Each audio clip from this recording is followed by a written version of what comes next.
You get an idea of how dependent we are on oxygen when you see how it affects something as basic as human reproduction.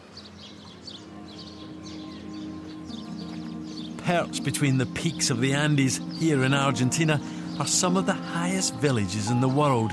Many are over 4,000 metres.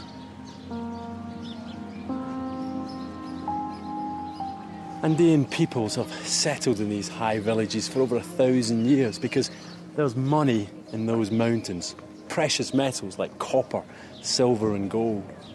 But when the Spanish arrived in the 16th century to cash in these treasures, they had real problems. For one thing, they couldn't have children.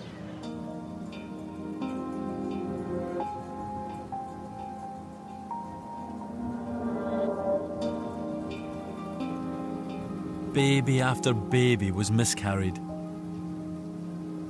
In fact, records show that in the highest Andean town, it was 53 years before any of the immigrant Spanish women successfully gave birth. The problem was the altitude. Up here, the atmosphere is much thinner. Oxygen levels are about half what they are at sea level. And you can really feel it. You've got a splitting headache. Keep having to take these deep breaths.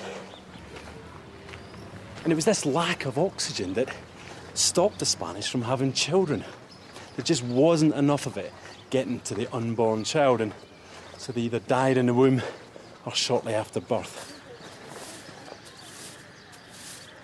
The newly arrived Spanish, like most people, were used to breathing air at sea level, which is 21% oxygen, and the human body has evolved to function at this level.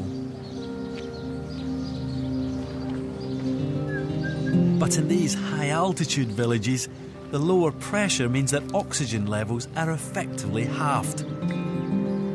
Over countless generations, the Andeans had adapted to deal with this, but the Spanish immigrants struggled.